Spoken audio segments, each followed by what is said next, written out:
Hello, I'm Deepak Lalwani and I'm founder, director of London consultancy Lalcap Limited, which specializes in doing business with India.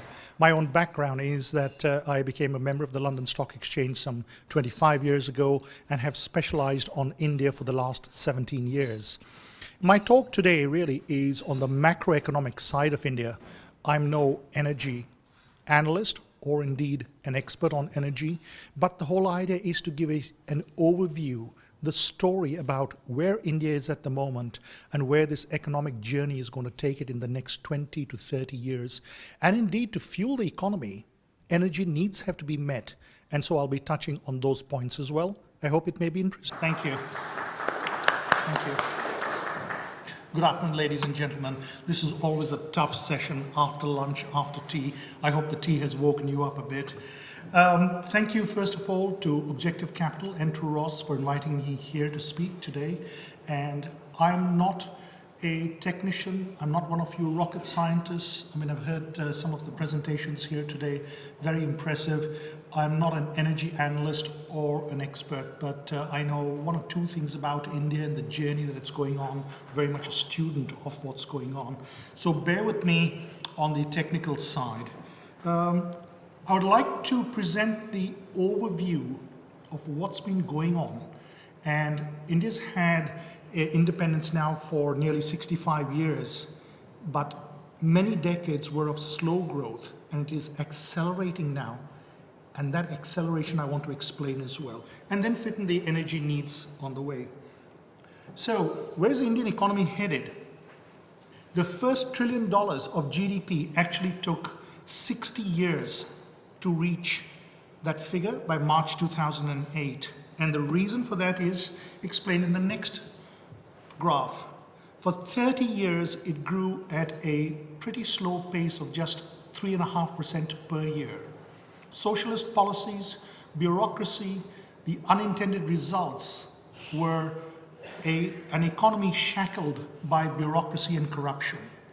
In 1991, the economy had to be opened because India was down on its knees.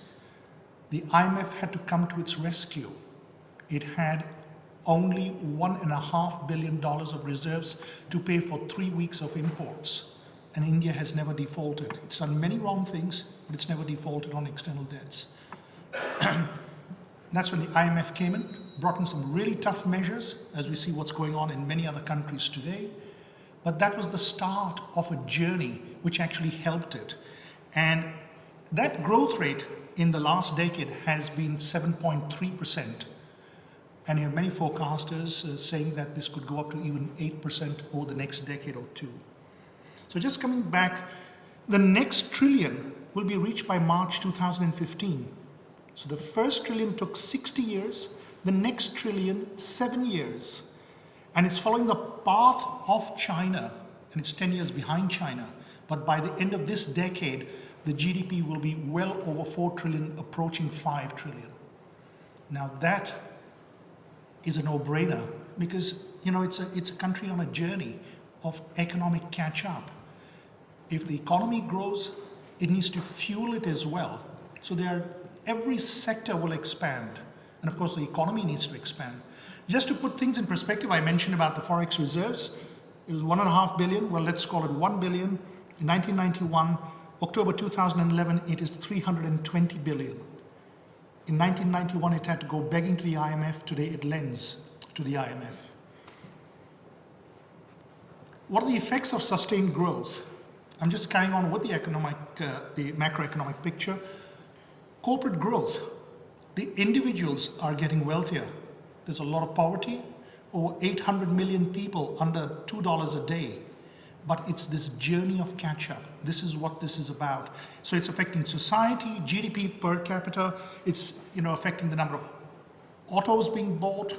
So for example, last year, the number was 2 million autos compared to 13 million in China. But that is the trend.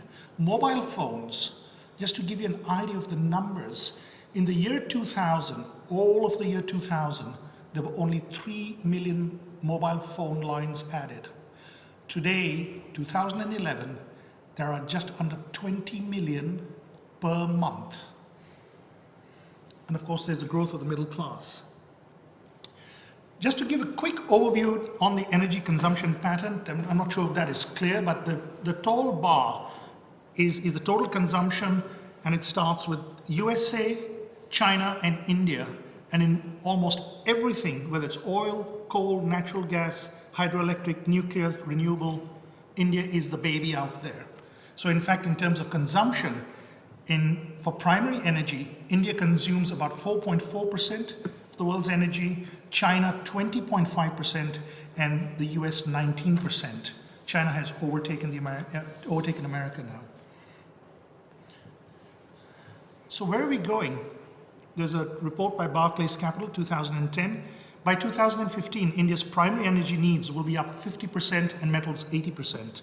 By 2030, seems a long way away, but it's only 20 years ahead, excuse me, energy demand up 400%, metals up 500%. But of course, domestic output will not keep pace with demand. And that is a challenge for the policymakers in India. They have to expand their different sources of energy. And indeed, this is also what has prompted many Indian companies to be in this race with China to secure energy assets abroad, whether it is oil, whether it's gas, whether it is iron ore. They are just, both of them are out there. China, of course, is the bigger partner with far deeper pockets, has been outbidding India, but India is still very much there as well. And as China's growth slows, by 2025, India, it is projected, will overtake the USA as the largest metals consumer. So what are the energy needs? And this has been prepared by the Government of India, GOI, the Planning Commission. And just to give a quick overview, if you see the figure up there up to 2032, it is nearly 3 times, the needs are 3 times what the source is at the moment. Hence, coming back to this, they need to plan ahead. Coal is the best sector for them to expand on because they've got reserves of 277 billion tons, and long range, in the long range, the plans are that coal is the sector with the greatest potential because coal fuel plants are less costly than other designs of installed new expanded capacity. You've got nuclear. It was mentioned by the gentleman from the Royal Society about nuclear. Well, at the moment, it's 4,000 megawatts. That's the output at the moment. But by 2032, they want to ramp it up to 63,000 megawatts. BP has formed an alliance with Reliance Industries for deep sea water exploration. So there's a lot going on, the oil, the gas. They need to expand the coal. This is where they will come in to meet this. This gives an overview, really. 2011-12, 546 million tons of oil equivalent, MTOE, required. In 2032, it goes up to 1,815. Now, as I mentioned, that is the journey that India is on. And that is what will happen in terms of the industrialization. So, for example, the government has come out with a plan. The policy has just been cleared last week to increase manufacturing, which at the moment stands at about 16% of GDP. They want to increase it in 10 years to 30% of GDP. No country has really achieved developed status till the manufacturing has come into place and created jobs. So it's not just contributing to GDP, but it is creating jobs as well, raising the standards of living. So the idea with manufacturing is to increase or to create jobs of 100 million over the next 10 years. That's the target, pretty tall target, and they need all the luck in the world. Energy resources map, this just gives an idea. For example, a lot of it is concentrated in East India, in Gujarat on the west, and in South India. Most of the companies are public sector companies. So I've mentioned the word public sector because that has implications as well. Large, capital intensive, but also not so flexible, not so entrepreneurial. Takes a lot of time to come to decisions. So for example, with oil, you have companies which are not moving fast enough compared to the Chinese companies, and they're just losing out in the race. but there is in their consciousness that they need to change that if they're going to meet those targets and what is coming up ahead in 20 years. The 84 minerals, 82% fuel, metallic 8%. I thought I would also touch on commodities as well, if I may, because it's not just energy. I'm looking at the big picture of the expansion going on in India. So while coal, India is, I believe, the 4th largest producer of coal in the world. In steel, it is also the 4th largest and produces 7% of global output, consumes 5%. The target production is 124 million, and the drivers are infrastructure and housing. And again, it's this need for a global presence, the need for modern technology, for new markets. So for example, Tata Steel buying Chorus, suddenly going from the 56th steel producer in the world to number 5. That is the thinking behind this is really the DNA that is part of the Indian corporates way of doing business now. Aluminium concentrated in 5 companies. And again, just a comparison, per capita, in India 1 kilogram, China 3, US, Europe 30, and Japan 15. So this shows also the need for, and that's the consumption that will increase. I mean, there's only one way this chart will go for India in terms of consumption. It'll go up. I thought I'd also put in something on gold. India consumes 32% of the world's gold, but does not produce anything. Half of 1%, compared to China, which produces 62% of the world's gold, consumes about 20%, but I think that number will keep on increasing.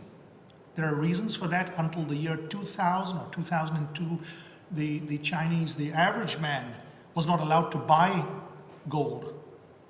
Those rules changed, and as they get wealthier, there's a need for that. So it's really, for India, what are the drivers? Status and security. Very much driven by that. What's the best wedding present to give to a girl? Gold bangles, gold necklaces. God forbid if something goes wrong with the marriage, or indeed the poor chap dies early, she's got something tangible, security. So it's status and security. Excuse me. In terms of buying of gold, despite these prices this year, 800 million tons versus 557 in 2010. And gold buying is up 38% in Q2 this year.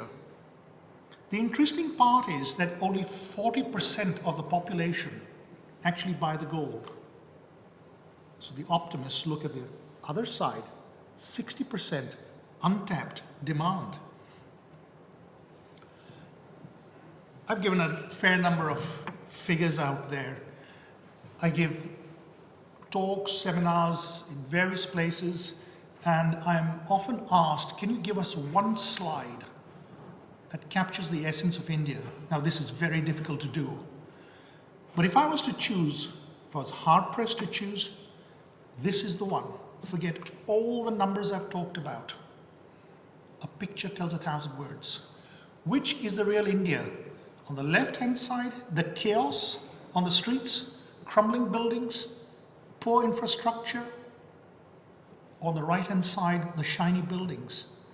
I would say the real India is on the left side. 95% of India is on the left side.